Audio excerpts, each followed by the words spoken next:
الحمد لله نحمده ونستعينه ونستغفره ونؤمن به ونتوكل عليه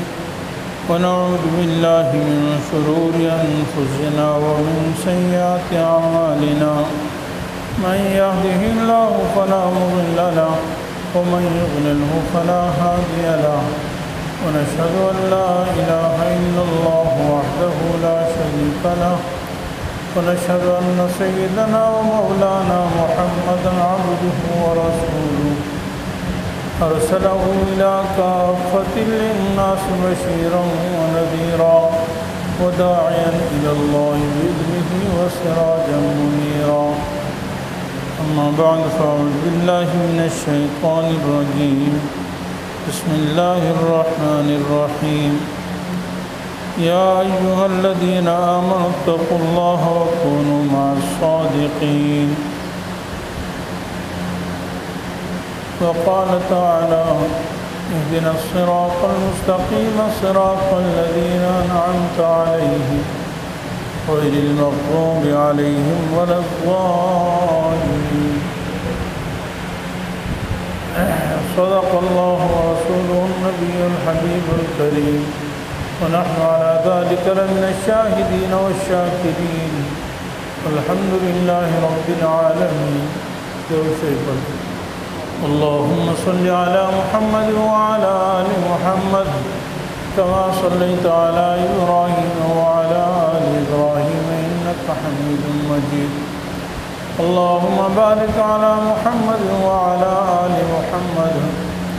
كما باركت على إبراهيم وعلى آل إبراهيم إنك حميد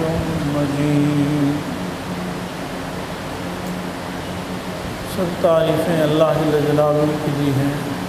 اللہ تعالیٰ ہمارے خالق ہیں، مالک ہیں. اللہ تعالیٰ نے ہمارے لیے اس جہاں میں ہر سو نمونے پیدا کیے ہیں جن کے ذریعے سے ہم اللہ تعالیٰ کی معرفت حاصل کر سکتے ہیں. ان نمونوں میں سے اور ہدایت کے ذرائع میں سے اپنے سلف صالحین کا تذکرہ ہے جن کے تذکروں سے روح کو سکون بھی ملتا ہے اور ایمان کو تازگی بھی ملتی ہے، اور اس سے انسان کو عملی زندگی میں قوت حاصل ہوتی ہے اور عملی زندگی میں انسان کو آسانی اور جذبہ بڑھتا ہے.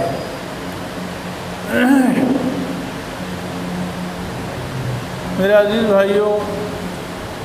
ان اکابر میں سے، بزرگان دین میں سے سیدنا عمر بن عبدالعزیز رحمہ اللہ تعالی ہیں، جو خلفائے راشدین کے بعد سیدنا حضرت امیر معاویہ رضی اللہ تعالیٰ عنہ اور سیدنا حضرت حسن رضی اللہ تعالیٰ عنہ کے بعد مسلمانوں کے سب سے بڑے خلیفہ گزرے ہیں. ان کو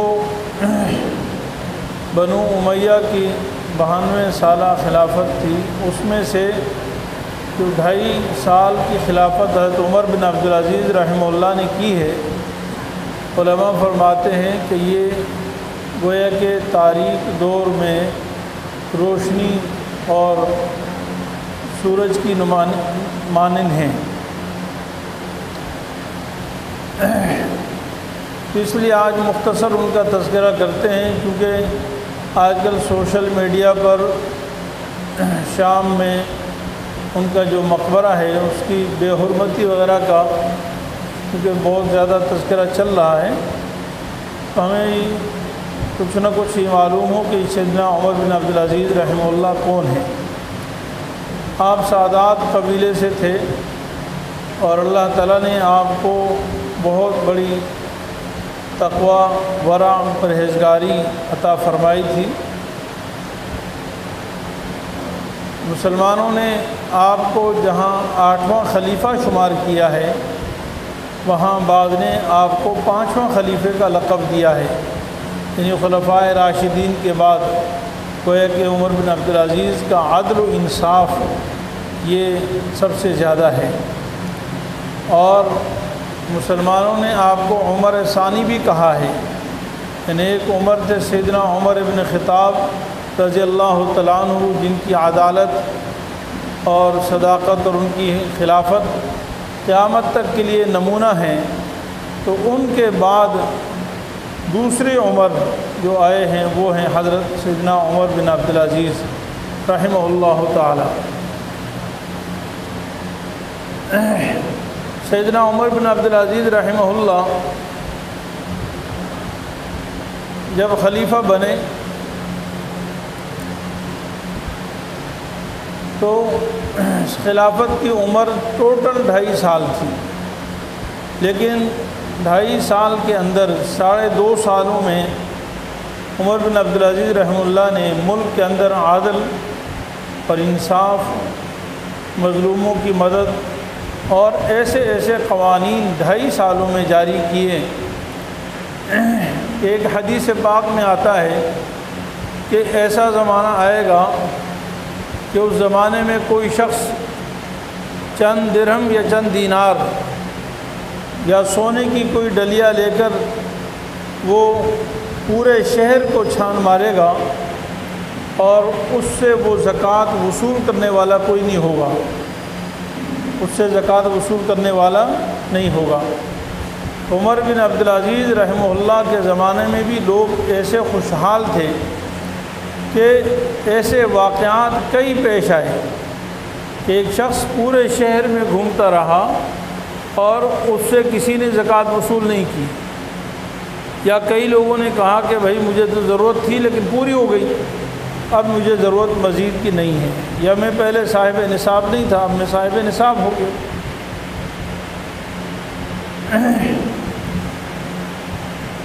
عمر بن عبدالعزیز رحمہ اللہ کے بارے میں آتا ہے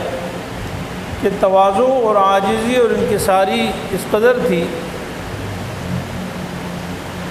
کہ ایک دفعہ کسی نے انہیں خلیفۃ اللہ فی الارض کہا، یا خلیفۃ اللہ فی الارض، اے اللہ کے خلیفہ زمین کے اندر۔ عمر بن عبدالعزیز رحمہ اللہ نے اس کو بلایا اور اس سے کہا کہ بغیر تحقیق کے غلط بات نہیں کہتے، آپ نے بغیر تحقیق کے ایک بات کہہ دی۔ فرمایا کہ میرا نام جب میں پیدا ہوا تھا تو والدین نے عمر رکھا تھا،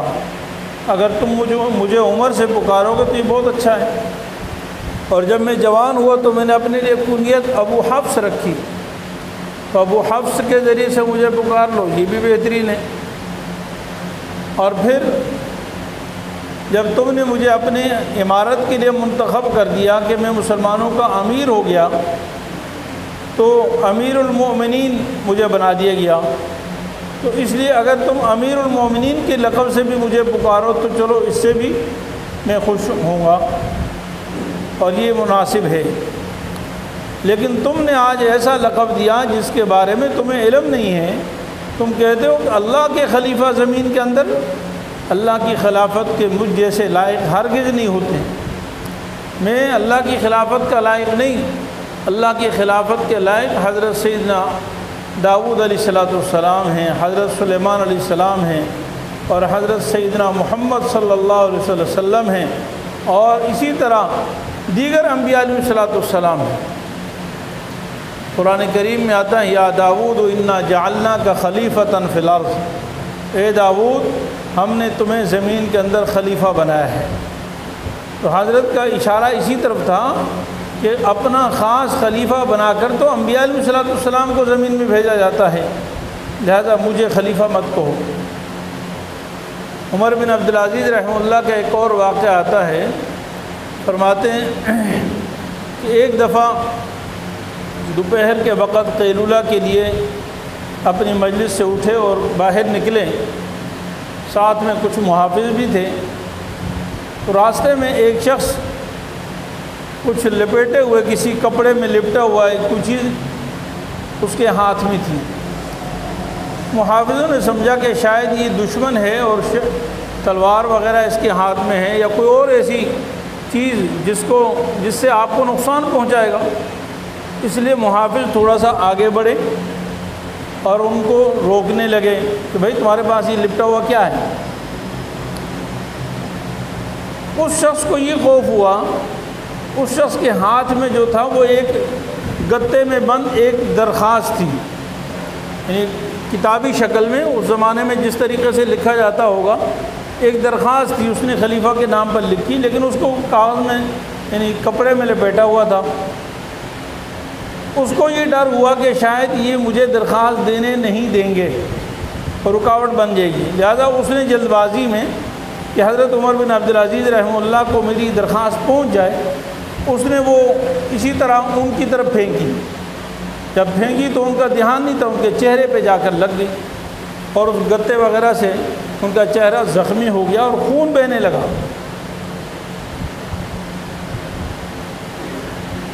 لیکن آپ نے ایک ذرہ بھی اس پر غصہ نہیں فرمایا اور اس درخواست کو اٹھایا، اور خون بہہ رہا ہے لیکن پہلے درخواست پڑھی، اور درخواست پڑھنے کے بعد کہا کہ بھی ان کی ضرورت ہے، جاؤ ان کی ضرورت پوری کرو۔ آپ اندازہ لگائیں کہ وقت کا خلیفہ ہو، امیر المومنین ہو، اور کوئی شخص اس قدر اس کے ساتھ گستاخی کرے، اس پر ذرہ بھی غصے نہ ہو اور ان کو ان کی ضرورت پوری کرنے کے لیے بھی حکم جاری کر دیں۔ ان کی تاریخ میں یہ لکھا ہے سیدنا عمر بن عبدالعزیز رحمہ اللہ کی کہ ایک دفعہ فجر کی نماز کے لیے راستے میں جا رہے تھے، تو راستے میں کسی سے پاؤں لگ گیا، اندھیرے میں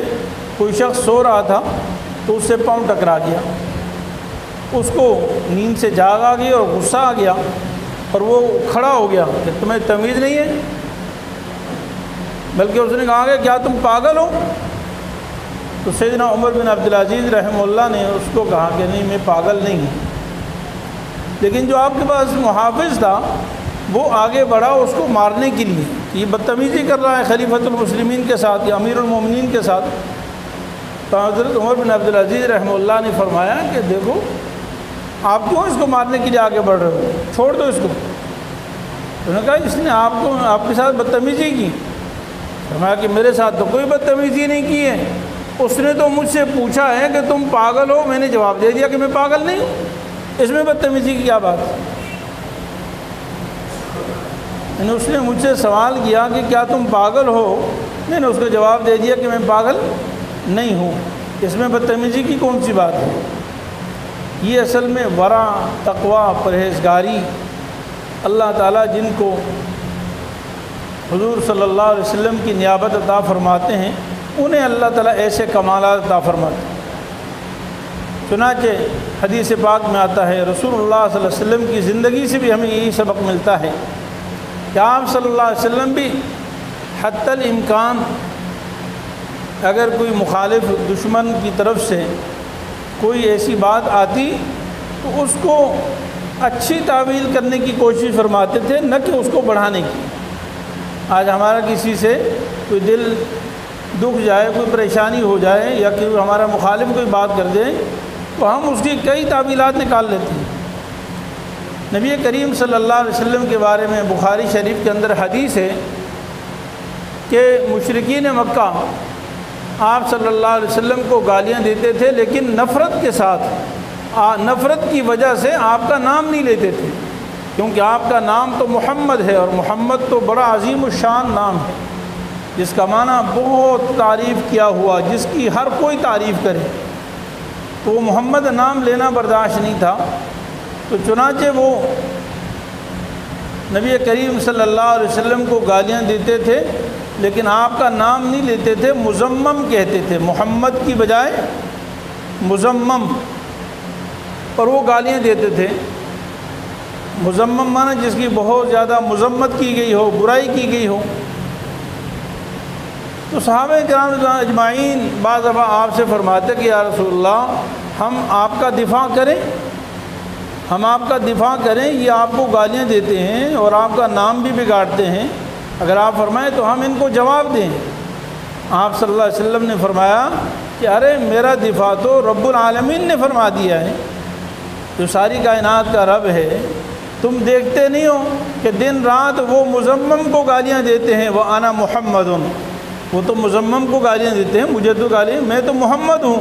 محمد کو تو گالیاں نہیں دیتے ہیں۔ چنانچہ یہی صفات اللہ تعالیٰ نے سیدنا عمر بن عبدالعزیز رحمہ اللہ کو بھی عطا فرمائی تھی۔ سیدنا عمر بن عبدالعزیز رحمہ اللہ کے بارے میں آتا ہے کہ انتہائی عدل و انصاف کرنے والے تھے۔ عدل و انصاف تو آپ کا وہ وصف تھا جو تاریخ میں ایک آج بھی جس طرح عمر بن عبدالعزیز حضرت سیدنا عمر بن خطاب رضی اللہ تعالیٰ عنہ کا ایک خاصہ بن گیا، اسی طرح عدل و انصاف حضرت عمر بن عبدالعزیز رحمہ اللہ کے نام کے ساتھ گویا کہ جزو لازم بن گیا۔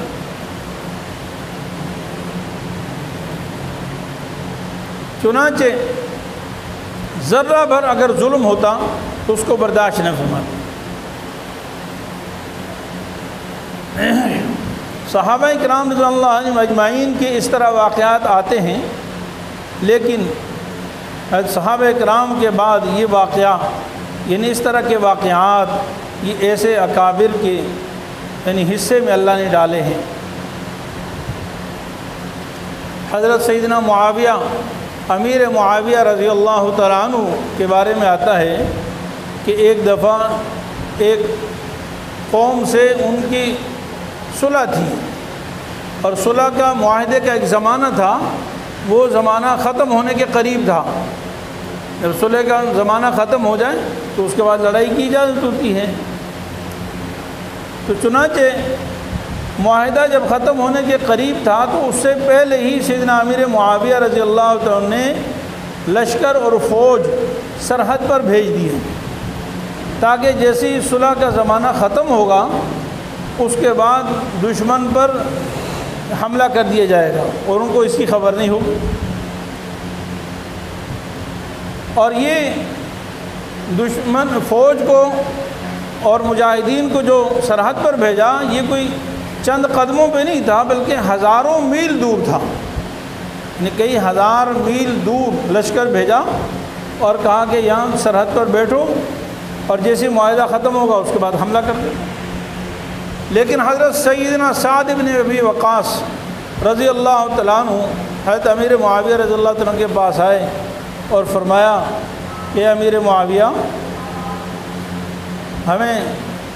میں نے رسول اللہ صلی اللہ علیہ وسلم سے یہ سنا ہے کہ جب تم کسی قوم سے معاہدہ کرو تو جب تک اس معاہدے کی وقت مکمل نہ ہو جائے اس وقت تک اس کے مقابلے میں کسی قسم کی پہلے سے تیاری نہ ہو۔ سرحدات وغیرہ پر پہلے سے فوج بھیجنے کی شریعت میں اجازت نہیں ہے۔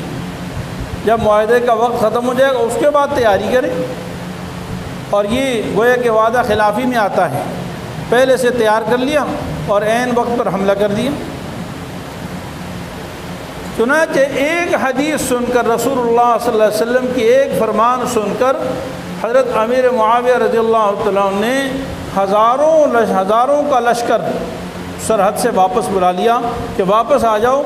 جس دن معاہدہ ختم ہوگا اس کے بعد لشکر روانہ ہوگا، اس سے پہلے روانہ نہیں ہوگا۔ چنانچہ سیدنا عمر بن عبدالعزیز رحمہ اللہ کے بارے میں آتا ہے جو خلیفہ تھے جنہوں نے عدل و انصاف قائم کیا۔ اب تو وہ تو ہزاروں واقعات ہیں، ان کی زندگی ہے، لیکن اس کا ایک نمونہ پیش کر رہا ہوں کہ ایک دفعہ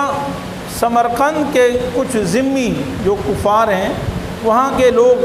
حضرت عمر بن عبدالعزیز رحمہ اللہ کے پاس آئے۔ سمرقند یہ جو بخارا اور سمرقند ہے افغانستان،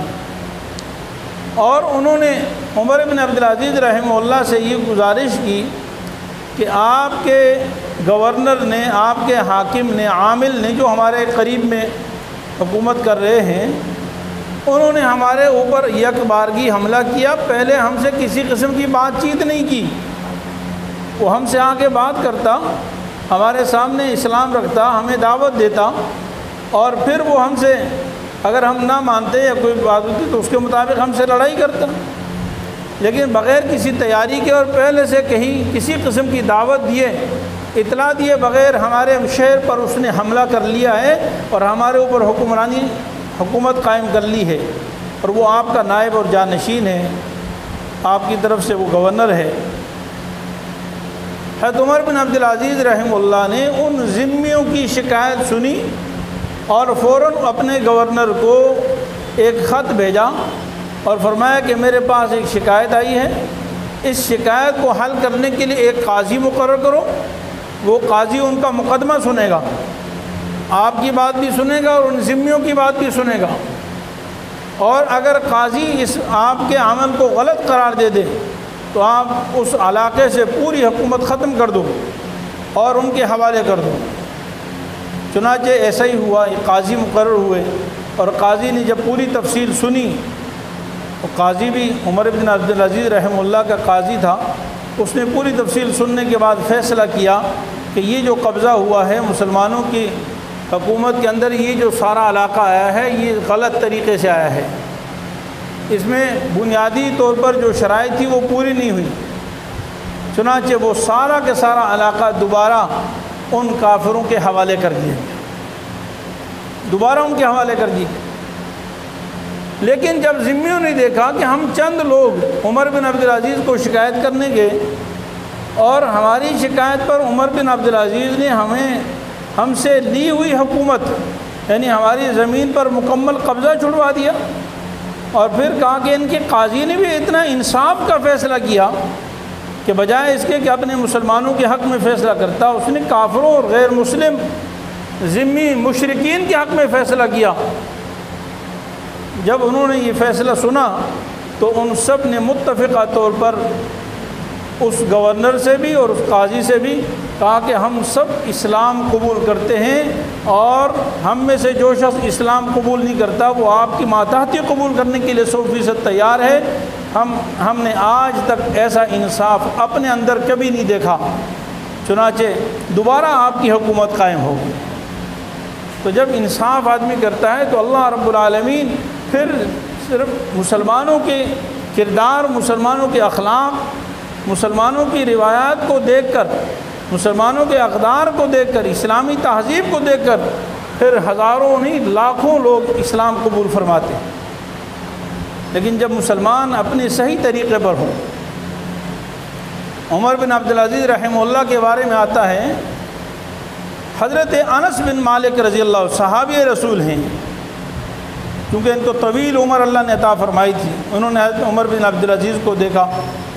فرماتے ہیں کہ میں نے رسول اللہ صلی اللہ علیہ وسلم کے بعد، عجیب ہیں حضرت انس بن مالک نے کتنے صحابہ کو دیکھا، فرماتے ہیں رسول اللہ صلی اللہ علیہ وسلم کے بعد میں نے عمر بن عبدالعزیز رحمہ اللہ سے زیادہ کسی اور شخص کو حضور صلی اللہ علیہ وسلم کے اس قدر مشابہ نماز پڑھنے والا نہیں دیکھا۔ عمر بن عبدالعزیز جس قدر یعنی خوف سے اور جس وقت ورع سے اور سنت کی اتباع سے نماز پڑھتے تھے، ایسا میں نے نہیں دیکھا۔ عمر بن عبدالعزیز رحمہ اللہ کے بارے میں یہ بھی آتا ہے کہ آپ اکثر رات کو اللہ سے مانگنا شروع کرتے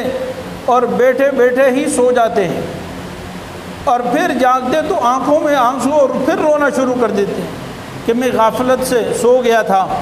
اور صبح ہو جاتی، یعنی پوری رات کبھی نیند میں کبھی جاگنے میں، کبھی نیند میں کبھی جاگنے میں، اور اسی مصلی پہ بیٹھے رہے۔ عمر بن عبدالعزیز رحمہ اللہ کے بارے میں آتا ہے کہ اکثر چلتے پھرتے قیامت کا تذکرہ کثرت سے کرتے تھے، قیامت کا تذکرہ کرتے تھے، اور فرماتے تھے یا ایھا الناس اتقوا ربکم ان زلزلۃ الساعۃ شیء عظیم، اے لوگو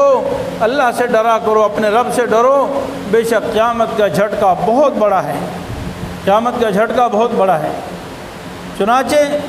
قرآن کریم کی تلاوت کثرت سے نماز میں فرمایا کرتے تھے، اور بعض دفعہ جہنم کے آیات جب قرآن کریم میں آتی تھی، خصوصاً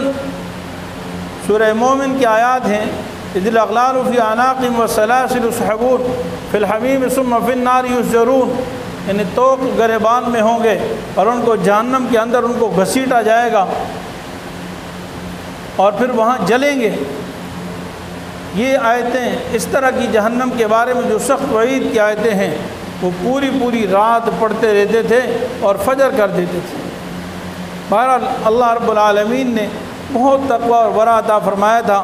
اللہ والوں کے تذکرے کا مقصد یہ ہے کہ ہم بھی ہمت کریں اور ان کے نقش قدم پر چلنے کی کوشش کریں۔ قرآن کریم میں اللہ تعالیٰ نے اسلاف کے انبیاء علیہ السلام کے واقعات کثرت سے اسی لیے بیان فرمائے ہیں تاکہ انسان ہمت کرے اور سستی، کاہلی، غفلت اور لاپرواہی کی یہ جو ہماری زندگی ہے اس سے انسان توبہ طائب ہو اور اس کو چھوڑ کر انسان اللہ تعالیٰ کی